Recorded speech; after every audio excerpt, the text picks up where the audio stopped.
Oui, Johan, on va voir qu'est-ce qui se passe là. Ouh là là. Vous voyez bien? Non, Très mal, beaucoup, beaucoup. Voilà. maintenant ça va. Bon, Ouais, Johan, c'est bon.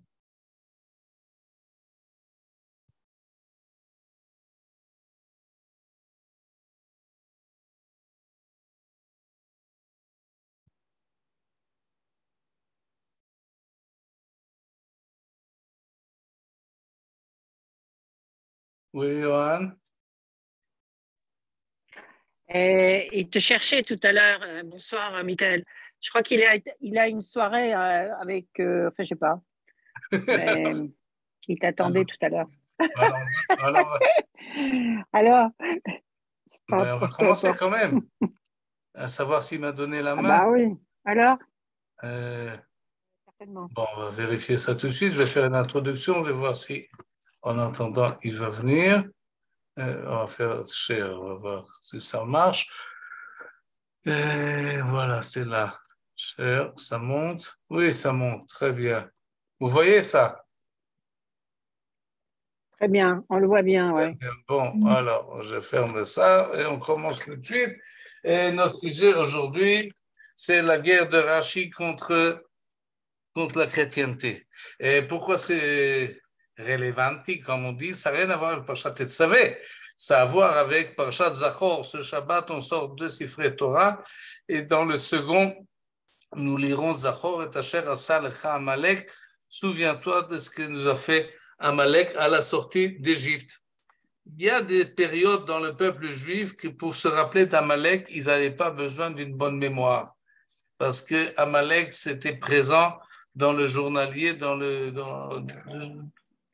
continu et dans le vécu. Et donc, Zachor et Asher Asa Lecha Amalek, c'était un peu ironique.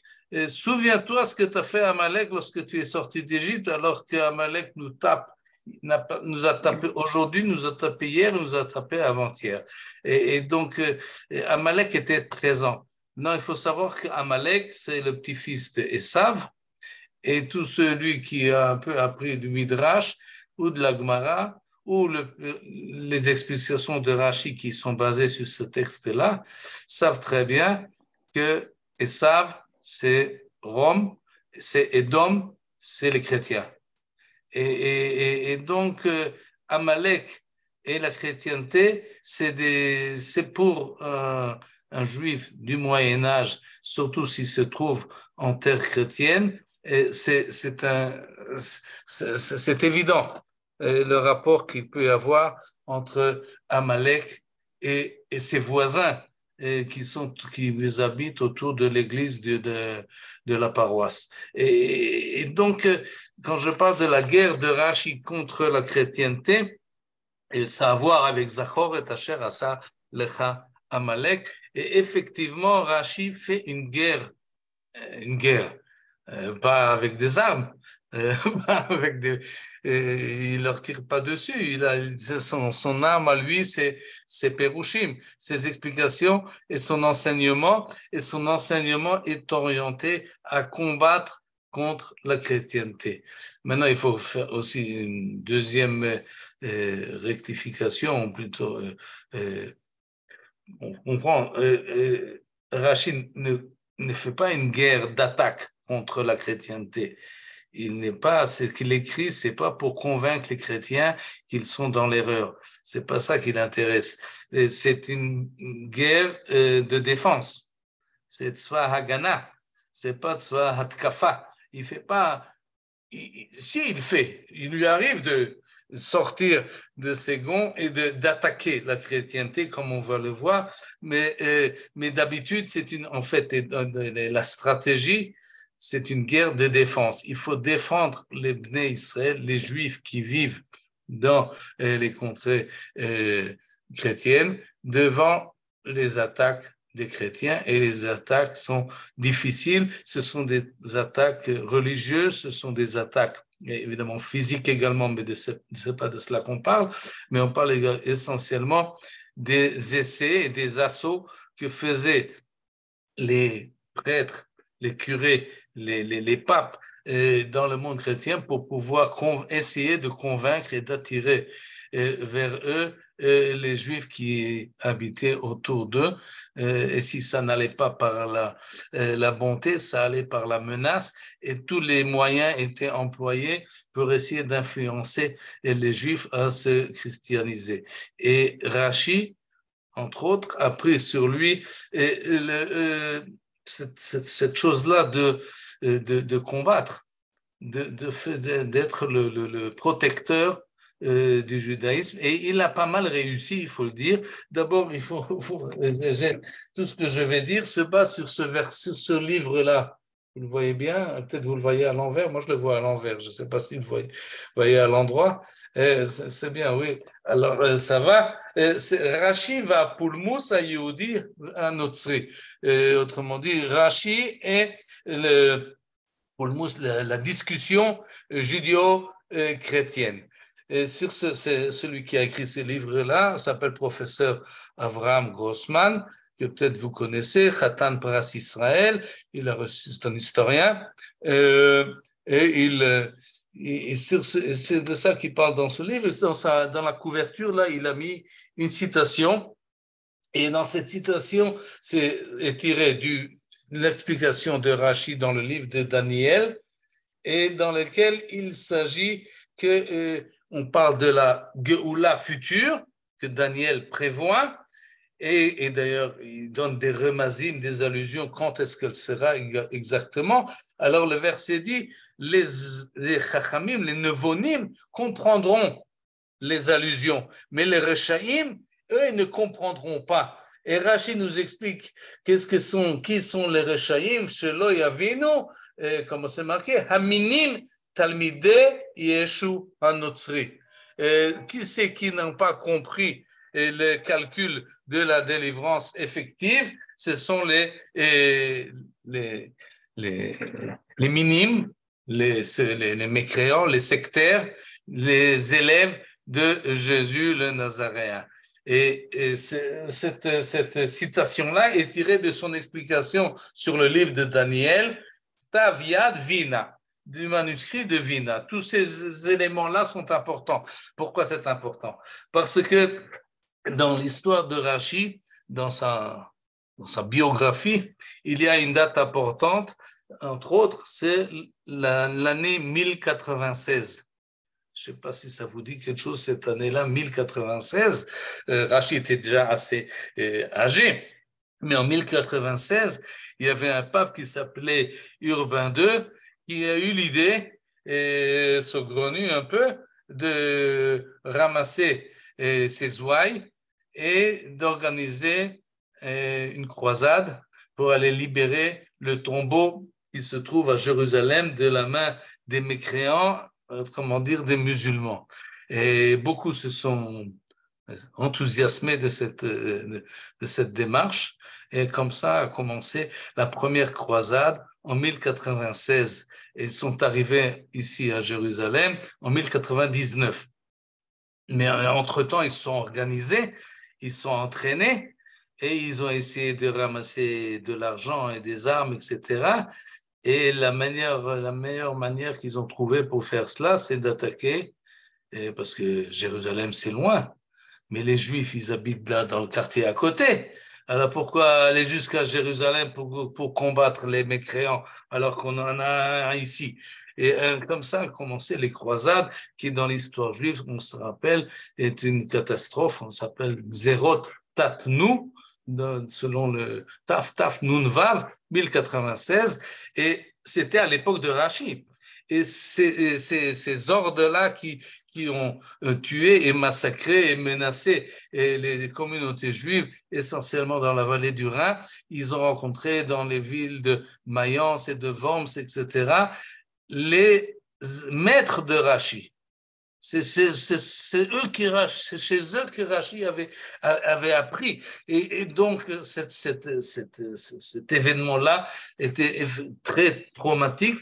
Et les historiens qui savent faire ordonner les écrits de Rashi selon sa biographie, savoir la différence, qu'est-ce qui a été écrit avant 1096 et qu'est-ce qui a été écrit après. Parce que ce qui a été écrit après, on sent sa colère, on sent sa haine contre les chrétiens, et c'est essentiellement dans les livres, par exemple, le Pérouge de Shirachirim, par exemple, le livre de Tehillim, le livre de Daniel, Yeshayahu, où on voit aussi Zecharia, on voit dans le Pérouge de Rashi, une volonté d'exprimer effectivement son combat contre la chrétienté, que l'on remarque, si on fait attention, un peu partout dans ces Pérouchim. Tout de suite, je vais donner des exemples, mais souvent, ce sont des allusions, c'est-à-dire quand on se remet dans le contexte historique, on se dit, ah, mais là, il ne parle pas d'une manière anonyme ou anodin, mais en fait, il pense ici aux chrétiens, il fait ici une allusion, il leur envoie une flèche que les Juifs comprennent et les Goyim pas toujours. Mais il y avait des Goyim qui comprenaient, et il y avait aussi des Juifs qui ont passé d'un camp à l'autre et qui l'ont fait la remarque. Et donc, finalement, le texte qu'on a ici, pourquoi je vous ai dit que c'était un manuscrit? Parce que si vous ouvrez votre livre de Daniel et cherchez le livre de Rashi, vous ne trouverez pas cette citation. Elle a été annulée par la censure, et beaucoup de remarques de ce genre-là que Rashi parle d'une manière directe ou trop directe, disons, a été censurée.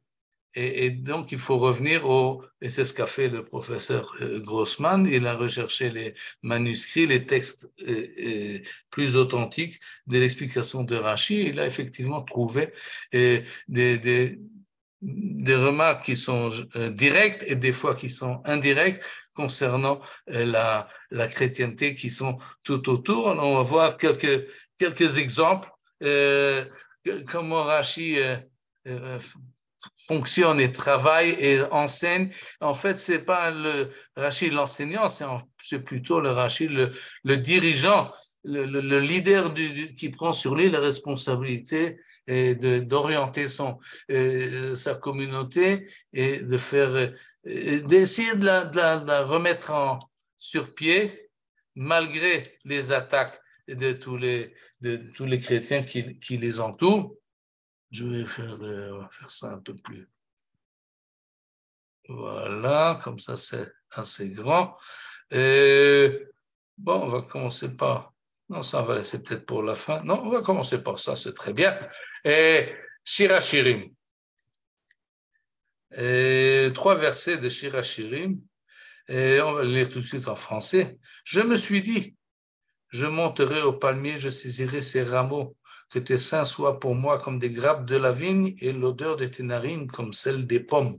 Et ton palais comme un vin exquis qui coule doucement pour mon bien-aimé et rend loquace même les lèvres assoupies. Je suis à mon bien-aimé et lui, il est à moi. Ani le dodi, va'alai teshukato. Vous pouvez comprendre là-dessus ce que vous voulez. C'est-à-dire, c'est tellement allégorique. On ne sait pas qui c'est qui parle. Amarti élève et Tama, qui c'est que c'est ce palmier, de quoi, quelle c'est la grappe de vigne, quelles sont ces pommes, etc., etc. Qui parle? Est-ce que celui qui finit là, ces 3 versets, c'est celui qui a commencé ou c'est autre chose?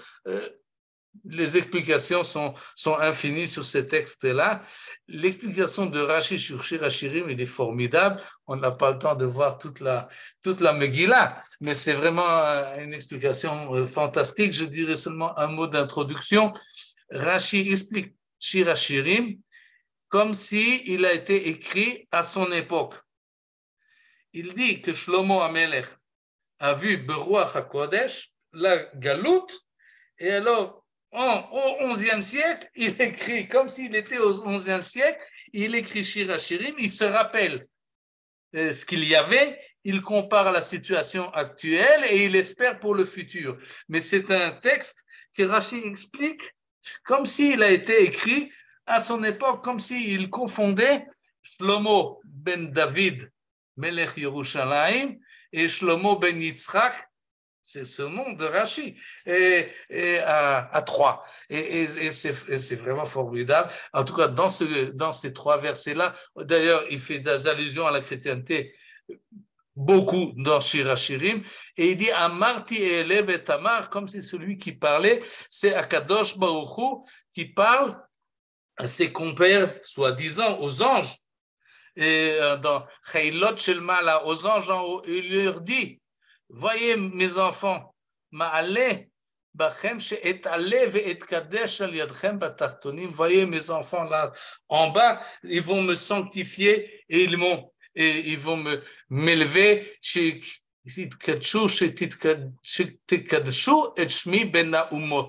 ils sont parmi les nations et ils vont sanctifier mon nom parmi les nations. Et moi, je vais les aider. Je vais je vais les renforcer, etc., etc. Et ensuite, il parle, un verset qu'on ne comprend pas très bien. Il a été traduit dans ton palais comme un vin exquis qui coule doucement. De quoi il s'agit d'après l'explication de Rashi? Maintenant, au début, j'ai parlé comme ça avec mes anges. Et maintenant, je vois que ça se passe. Tu ne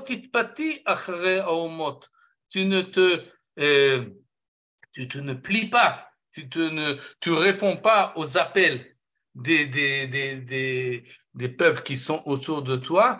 C'est même comment on appelle ça, essayer ouvre pas le mot, d'attirer, de soudoyer même, c'est-à-dire les efforts que font en fait les chrétiens pour attirer chez eux les juifs, les missionnaires chrétiens. Et alors, nous dire le texte, ton palais doit être comme un vin exquis. C'est-à-dire les sages et les rabbins qui sont parmi vous, Omdim be'emunatam, sont solides dans leur croyance, les hashiv devarim lamemfatim, pour répondre, dovel sifte yeshanim, pour répondre à ceux-là qui essayent de les épater et de les accaparer. Alors, il faut olech le dodim, le mesharim, dovel sifte yeshanim, et ils doivent donc répondre à tous ces... Et on sait qu'il y avait des discussions, même des discussions publiques, qu'on obligeait les Juifs à participer, et les Chachamim devaient répondre. Et alors, nous dit Rashi, fais attention, fais attention quand tu réponds, que ce soit des bonnes réponses, comme il dit ici, pour que ça c'est les réponses des Chachamim, mais fais attention à ce que tu réponds. D'abord, il ne faut pas trop brusquer la partie adverse, mais en plus, il faut faire attention que nos co-religionnaires qui ne sont pas des Chachamim, qui n'ont pas des bagages comme tous ceux qu'ils ont étudiés, eh ben, ils vont être influencés par cela. Ça, c'est le vin exquis des réponses qui sont intelligentes et qui sont bien placées. Et finalement, la réponse est ultimative.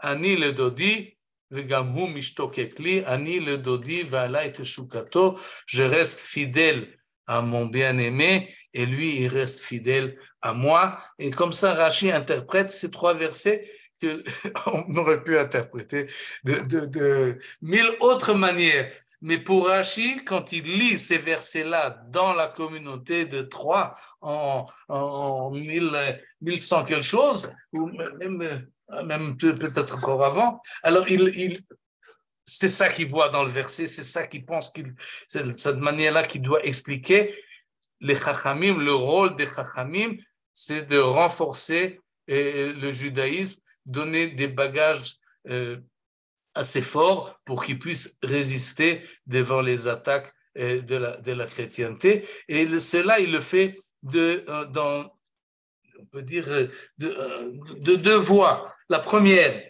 c'est qu'il connaît très bien les thèses chrétiennes qu'il doit réfuter. Et deuxièmement, il doit renforcer la émouna, la croyance et la fidélité des Juifs dans leur croyance à eux. Et ce n'est pas toujours facile dans le contexte historique dans lequel il était.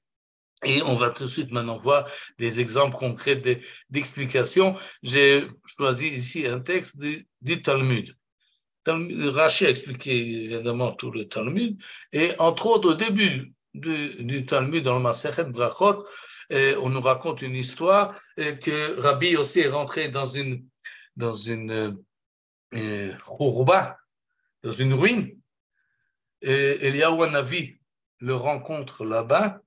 Je ne vais pas prendre tous les détails de cette rencontre, mais à la fin, Eliyahu Hanavi lui demande, dis-moi, d'abord il lui explique qu'il ne faut pas rentrer dans les ruines, ça ne se fait pas, mais deuxièmement, est-ce que tu as entendu là-bas quelque chose quand tu étais dans la ruine?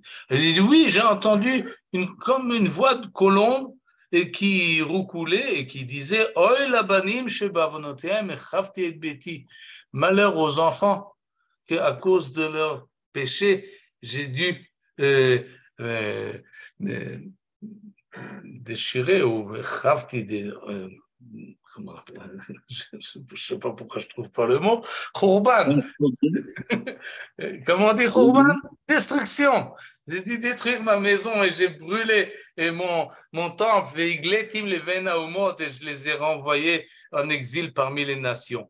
Et alors Eliyahu Hanavi lui répond, et crois-moi, sur ta tête et sur ta vie, et cette voix-là que tu as entendue, ce n'est pas seulement dans les ruines qu'on les entend, mais 3 fois par jour, on entend cette voix-là. Et non seulement cela, mais lorsque les Bnei Israël rentrent dans les Baté Knessiot et les Baté Midrashot, lorsque les Juifs rentrent dans leur synagogue et ils disent Yehei Shmei Rabba Mevorach, Yehei Shmei Hagadol Mevorach, c'est le texte, la phrase que nous disons dans le Kaddish, lorsque les Bnei Israël, les enfants d'Israël rentrent dans leur synagogue et proclament cette proclamation de fidélité à Kadosh Baruch Hu, alors Akadosh Hu Menane un rocho.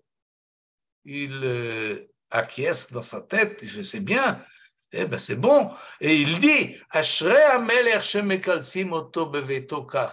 Heureux peut-être le roi que l'on loue de cette manière-là dans sa maison.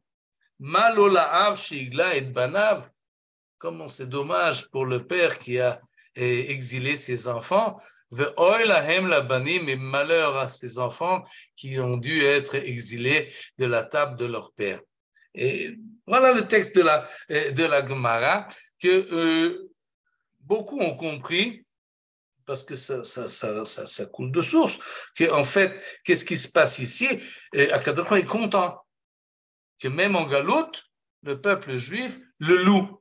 Ashrei Hamelech shemekalsim oto beveto kach, heureux est le roi que l'on loue de cette manière-là dans sa maison. Et d'après la ligne d'avant, il s'agit de quelle maison? Il s'agit du Bet HaKnesset. Mais vient Rashi et transforme le sens de cette proposition et il dit non, il ne faut pas prendre ça au présent, il faut prendre ça au passé. Ashrei kol zman shehaya kilu ze betoch Bet HaMikdash. Akadosh Baruch Hu n'est pas content. Lorsque son peuple est en exil, Akadosh Baruch Hu n'est pas content.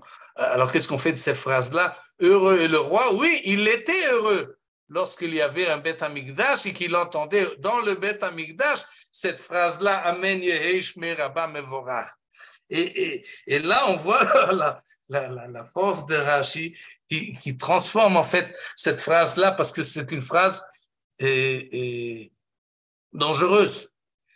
Les chrétiens l'ont utilisée. Ils ont dit, ben oui, vous avez été exilés parce que vous n'avez pas été fidèle à la voix divine qui vous a envoyé un sauveur, vous avez tourné la tête, tourné le dos à ce sauveur, alors c'est pour ça que vous êtes maintenant en galoute en train d'expier, en fait, Akadosh Baruch Hu, votre Dieu vous a délaissé et il a choisi un autre Israël, ce qu'on appelle le Vérus Israël. Nous, la chrétienté, nous continuons l'Ancien Testament. Nous sommes, à partir du moment où vous avez refusé Jésus, alors c'est nous qui vous remplaçons.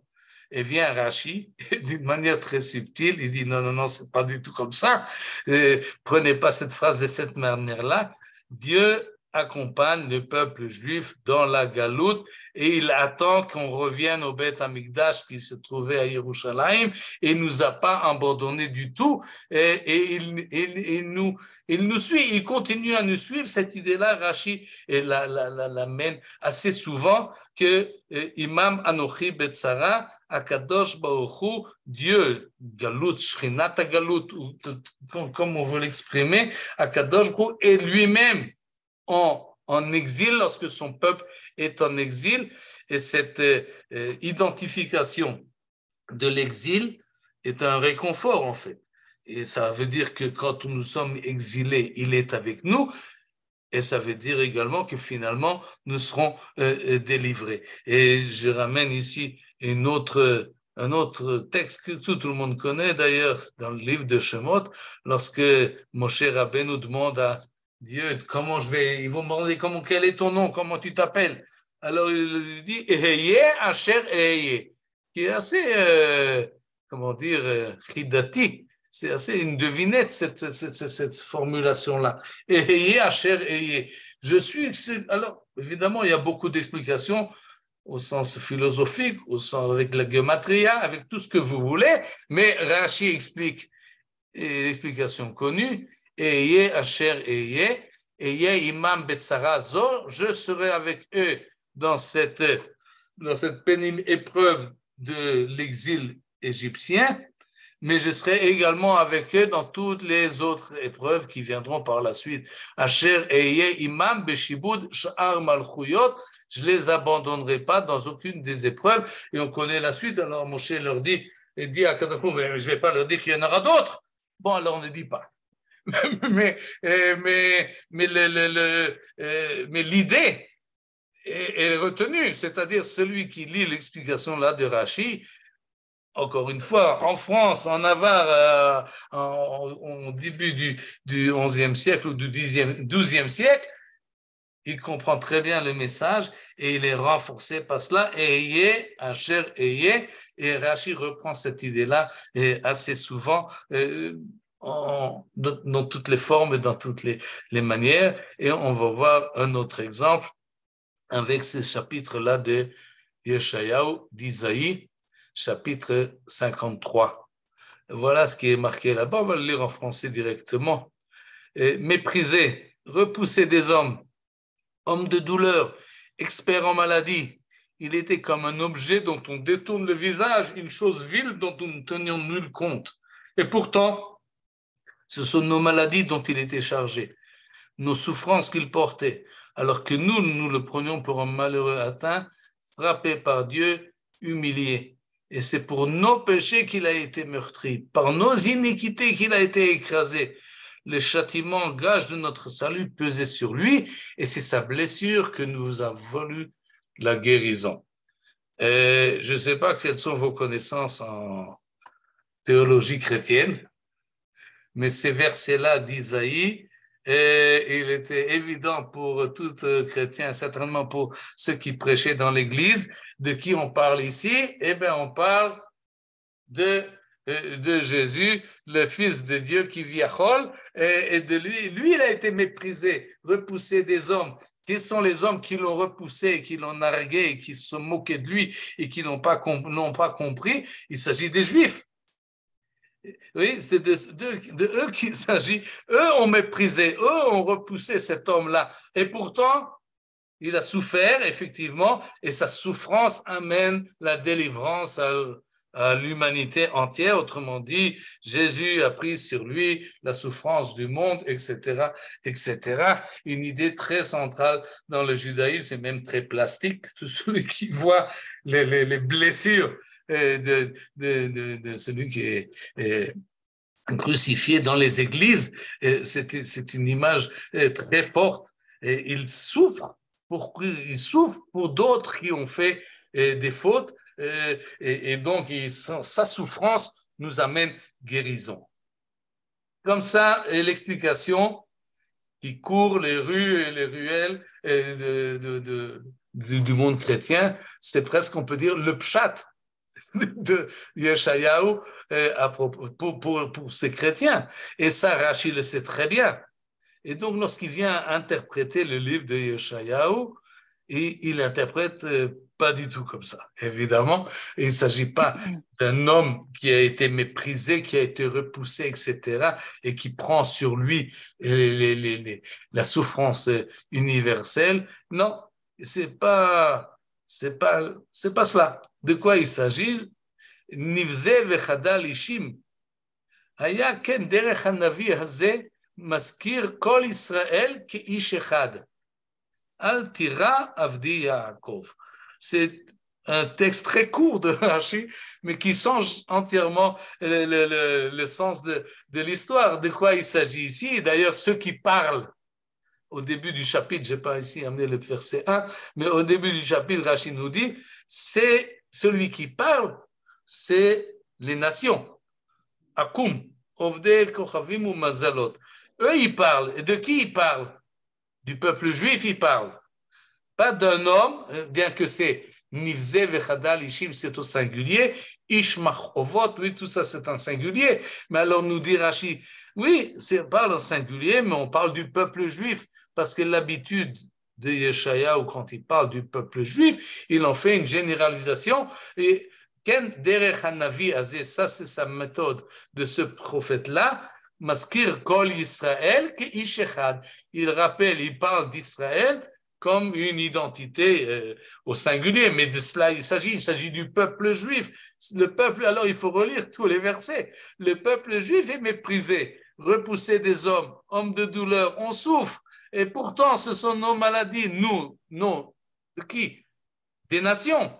C'est les nations qui parlent du peuple juif. Et pourtant, ce sont nos maladies dont il était chargé. Les souffrances du peuple juif, il le porte au nom de l'ensemble de l'humanité. Et le peuple juif prend sur lui la responsabilité des péchés. Et en fait, de cette manière-là, Rashi propose à ceux qui veulent lire le texte de Yeshayahu, au lieu d'avoir tout de suite automatiquement l'interprétation courante et chrétienne, il propose, il renverse la situation et d'une manière très maligne, je peux dire, et il ajoute comme exemple, où est-ce qu'on voit que le prophète Isaïe parle du peuple juif au singulier?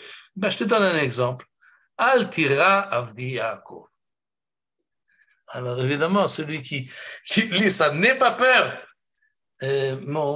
Toi, Yaakov, n'aie pas peur, c'est au singulier, mais il est évident qu'on parle à l'ensemble du peuple juif, mais Rashi parle au singulier. Lorsqu'il ajoute cette phrase-là, il parle à celui qui est en train de lire son pérouche et lui dit, Al tira avdi Yaakov, n'aie pas peur, finalement, la Géoula viendra. Je sais qu'on explique ce texte-là différemment, mais nous savons la vérité.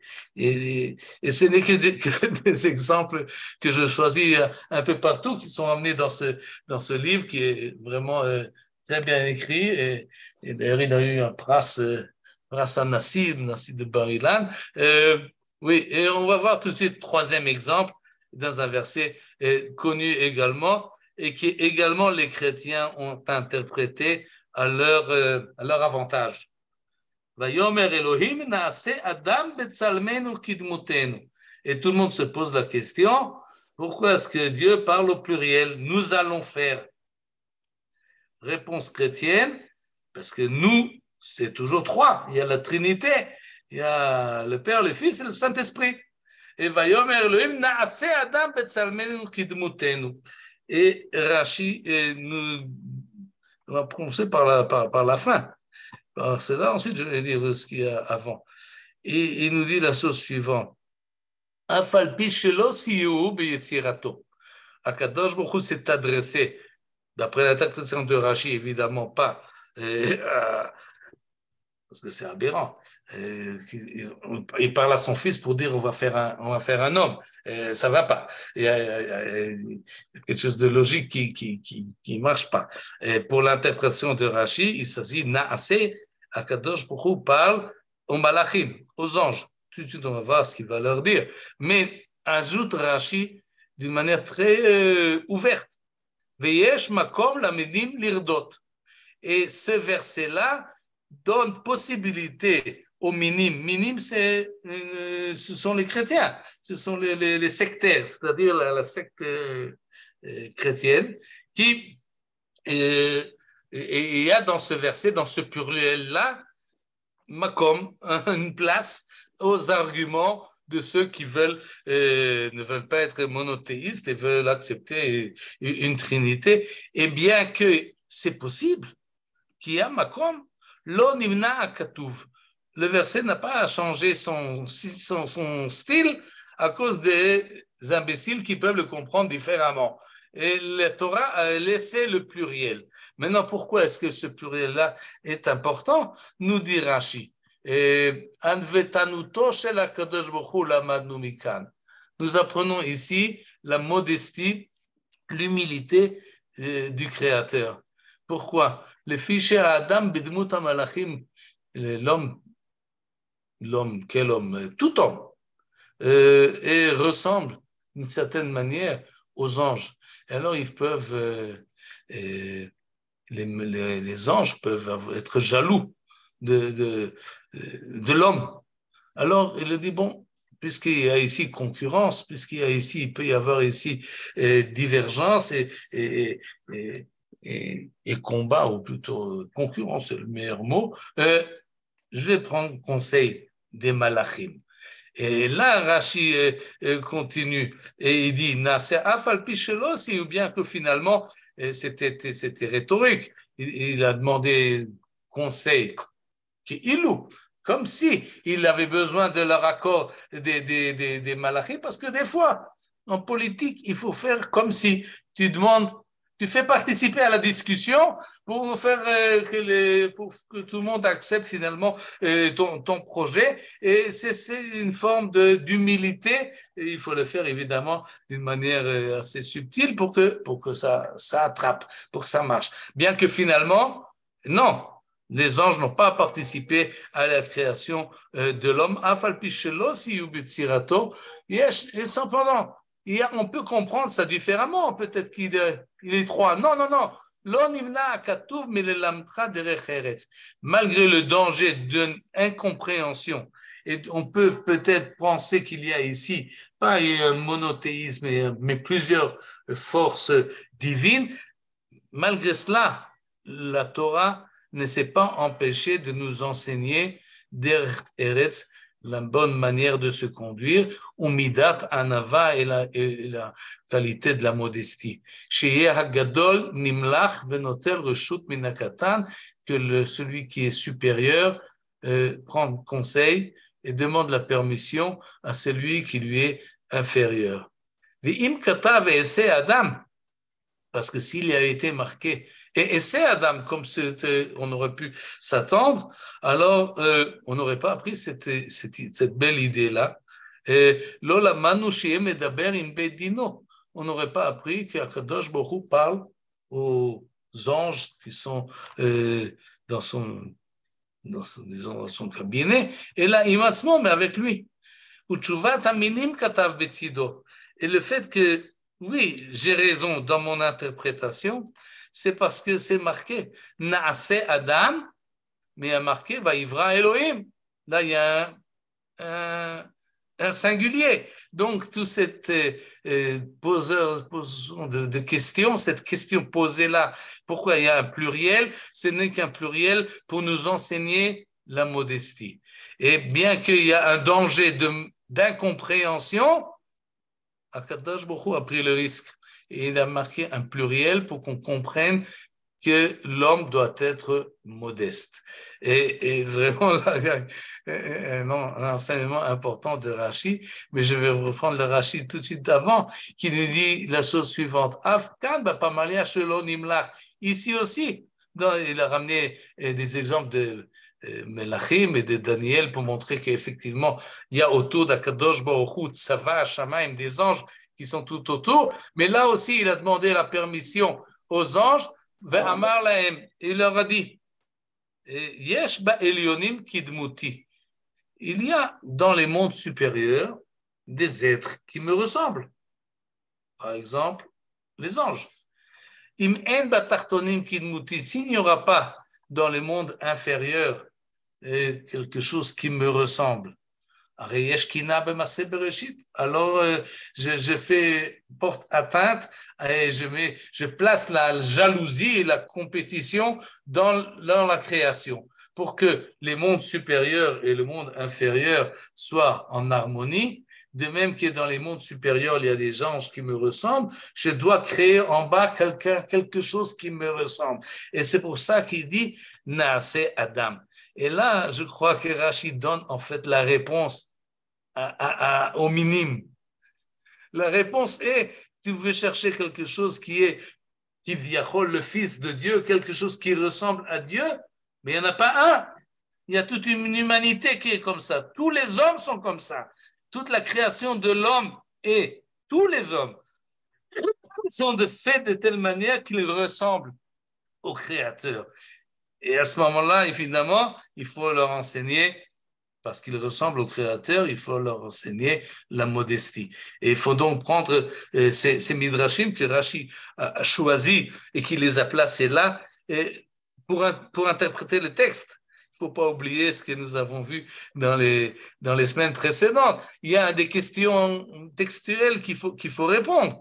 Pourquoi ici c'est un pluriel et là c'est un singulier?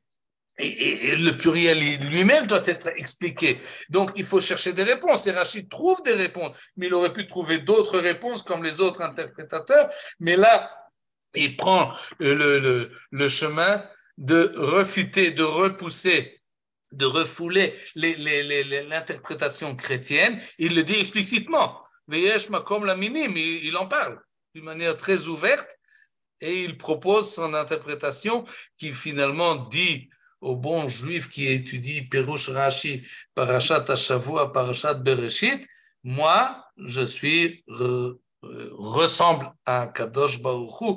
J'ai pas besoin d'aller à leur église pour chercher quelque chose qui ressemble. Non, moi, juif qui est méprisé et humilié, je suis, et pas seulement moi, mais tous les hommes sont ainsi. Il y a là une leçon extraordinaire que Rashi met dans le texte, dans sa manière d'interpréter les textes, et de cette manière-là, de même qu'il a, comme on a vu tout à l'heure, il a repoussé l'idée que le peuple juif n'est plus le peuple élu. De la même manière, il nous donne ici l'idée qu'il n'y a pas de Trinité.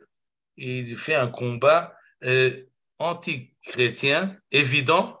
Dans ce cas-là, il est évident, sans avoir besoin de dire quelque chose contre Jésus ou contre ses croyants, mais au contraire en renforçant le peuple juif. Et autre exemple, peut-être les derniers, Shema Israël, Adonai Eloheinu, Adonai Echad.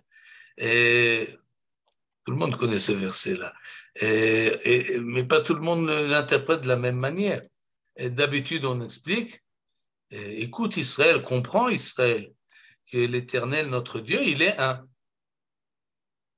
Que nous croyons, ensuite, si vous voulez, au verset que nous venons de voir, que Kadosh Baruch Hu est une déclaration de foi monothéiste pure. Hashem Elokeinu, Hashem Echad. Rashi n'interprète pas de cette manière-là, il interprète d'une manière différente, peut-être à cause des Ta'amei Amikra. On ne va pas faire là maintenant trop de détails là-dessus, mais en tous les cas, Rashi interprète de la manière suivante. Hashem Shu Eloheinu Ata. Dieu qui est Kadosh Baruch Hu, oui, qui est notre Dieu maintenant. Velo Elohe Aumot, il n'est pas le Dieu des autres nations. Aujourd'hui, il ne l'est pas. Ils ne le reconnaissent pas. Ce n'est pas nous qui sommes des mécréants, c'est eux. C'est eux qui ne reconnaissent pas notre Dieu. Nous sommes effectivement en minorité minime, et même sans force et sans représentation. Mais quand on fait une déclaration de foi, Hashem Eloheinu, aujourd'hui, c'est notre Dieu et ce n'est pas le leur. Mais Hu atid liot Hashem echad.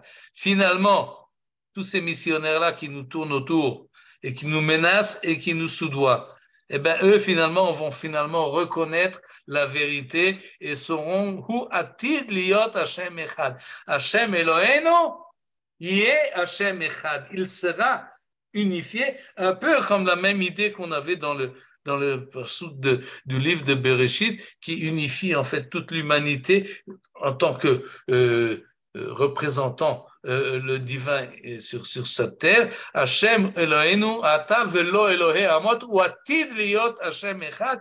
Il sera reconnu par l'ensemble de l'humanité. Il sera un, comme il est marqué dans le livre de Tzfania, qui az et fort elamim safa brura. Je renverserai chez les nations une langue, un langage clair.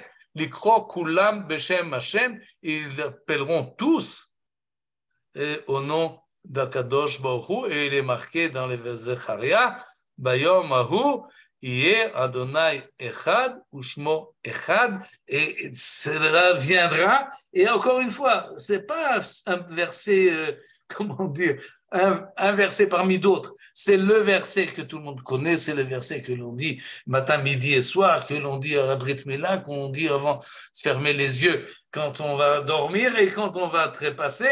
C'est ça c'est le verset que tout juif prononce. Et dans ce verset-là, Rashi met, sois confiant, sache, malgré tout ce qui tourne autour et tous les dangers, nous finirons finalement la nevoie de Zecharia et celle de Tzfania et celle de Moshe Rabbeinu arrivera, et c'est ainsi qu'il ajoute, insiste sur cette idée-là, Hashem Eloheinu, pas pour tout le monde encore aujourd'hui, mais ça viendra, Bimera Be'amenu, Amen Ve'amen. Encore un mot, parce que j'ai amené ici Bernard Guy, Manuel de l'Inquisiteur. Vous ne connaissez pas ce livre-là? Il a été écrit en 1300 par un dominicain qui s'appelait Bernard Guy, en français, un ancien français évidemment. Il était l'inquisiteur de Limoges, un grand spécialiste dans son métier, et il a écrit un manuel pour que celui qui vienne après lui sache comment se comporter. Il y a plusieurs chapitres dans ce livre-là, et pas tous les chapitres sont orientés vers les Juifs, parce qu'il y avait d'autres sectes qui tournaient le dos au christianisme catholique. Et donc, et au chapitre 6, il dit la chose suivante, ça a été traduit ici en hébreu, j'ai pris là du livre, et il dit la chose suivante. Il y a les Juifs, il parle des Juifs là dans ce chapitre 6, ils ont beaucoup de respect pour un livre qui s'appelle Perouche le Sefer HaChukim, l'interprétation de la Torah, en fait, du livre de la loi. Et il a été écrit, Mechaber, qui a été écrit, Ushmo Shlomo. Et il s'appelle Shlomo, celui qui a écrit. Et il s'agit effectivement de Rashi. Et dans Bernard Guy, si 3 maîtres que tous les missionnaires doivent connaître, parce qu'à cause de ces 3-là, on n'arrive pas à convaincre les Juifs. Rashi, Rambam et Radak. C'est les 3 qu'il mentionne et qui dit à cause d'eux, et on est là 200 ans après la mort de Rashi. C'est pas. Et il dit oui, il y en a un qui s'appelle Rashi, et tous y croient à ce qu'il dit. Rabbi Miktea Sefer, il y a même beaucoup de passages dans ce livre-là. Il y a des dires et des phrases et des idées mensongères et même pervoyantes, ou comment on dit, qu'il prend du Talmud, et le Talmud a été banni. Et on n'a plus le droit, d'ailleurs en 1242, pas longtemps avant 1300, le Talmud, avec l'explication de Rashi, ont été brûlés en place publique à Paris en 1242. Ayyudim Korim, les Juifs lisent, Mechabdim ou Melabdim, respectent et enseignent cette interprétation-là de ce Shlomo. Gam Shuhucha, bien que lui également a été banni, comme le Talmud. Ou bon, dans ce livre-là, ça doit être marqué ici Dvarim, pas Dvakim. Dvarim. Hop. Corrigé. Et dans ce livre-là, il y a des choses contre Jésus, et Ne'emar bo she'en bo b'shum panim ha-Mashiach, et il prétend qu'il n'est pas du tout le Messie, et ainsi de suite. Il continue à parler de l'influence. On voit là, dans ce texte-là, l'influence qu'avait Rashi, que ces efforts qu'il a fait pour convaincre ou pour renforcer l'ensemble des Juifs qui lisent son Pérouche, qu'ils y trouvent un réconfort dans leur émouna, qui savent répondre comme il faut, de manière polie mais ferme, aux tentations chrétiennes. Et l'influence de Rachid, comme celui de Rambam, semble-t-il, était importante dans l'ensemble de ces interprétations. Et donc, encore une fois, Rachid est un personnage vraiment extraordinaire dans sa manière d'enseigner et dans sa manière de présenter les choses, et son influence existe encore aujourd'hui. Et comme ça, nous avons accompli la mitzvah des Zachor et Asher Asa Lecha Amalek, pas seulement à la sortie d'Égypte, mais également dans la longue époque de l'exil duquel nous sommes en train de sortir, Bezrat Hashem. Moi, j'ai une petite question, Michael. Oui. J'ai écouté une petite halakha aujourd'hui qui disait qu'en fait, il n'y a pas d'obligation de lire les parachiotes ni le lundi, mercredi ou Shabbat, mais il y a une seule paracha qui est obligatoire, de la lire, c'est aussi bien pour les femmes que pour les hommes, c'est la paracha Zachor. Oui. Alors, je trouvais ça, je ne savais pas, donc j'ai découvert ça ce matin en écoutant Rav Simcha Boeringer. Oui, c'est pas seulement la lecture du lundi et du jeudi qui est pas, mais la lecture les fêtes, du le Shabbat et tout, les parachiotes. Oui. En fait. Toutes les lectures sont de Rabbanan. Je ne savais pas. Que la lecture de Zachor, Tasher Asa Lecha Amalek, oui, parce que c'est une mitzvah tassée de la Torah. Exact. Et comment on se rappelle? D'après les Chachamim, il faut formuler ce qu'on veut se rappeler. Il ne suffit pas d'y penser, mais il faut, comme Zachor et Yom HaShabbat, il faut le dire. Aujourd'hui, c'est Shabbat. Il faut dire ce qu'on veut se rappeler, il faut le dire, et c'est ainsi que la mitzvah de Zachor, oui, le parashat de Zachor, elle est de Oraïta. D'ailleurs, les femmes également. Et pourquoi un instant, encore un mot, parce que c'est un mot important. Pourquoi les femmes également? Parce que la guerre contre Amalek, on enrôle également les femmes. Les femmes. C'est Milchemet Mitzvah. Alors, et donc, ça va de pair. Si on est obligé de faire la guerre, on est obligé de mentionner Timche et Zecher Amalek. Et ça, c'est la mitzvah. Un bon entendeur. donc, en fait, lire les parachiotes Shabbat et lundi, mercredi ou les fêtes, c'est. Lundi, jeudi. C'est Mina Rabbanam. Oui. Pardon, lundi, jeudi, oui, d'accord. C'est Rabbanam, quoi, c'est ça. Oui, pour qu'on ne passe pas 3 jours sans lecture de Torah. C'est bien organisé tout ça. Merci beaucoup. Toda rabba, Michael. Shabbat shalom. Shabbat shalom. Shabbat shalom. Purim Sameach. Merci beaucoup pour cette magnifique présentation.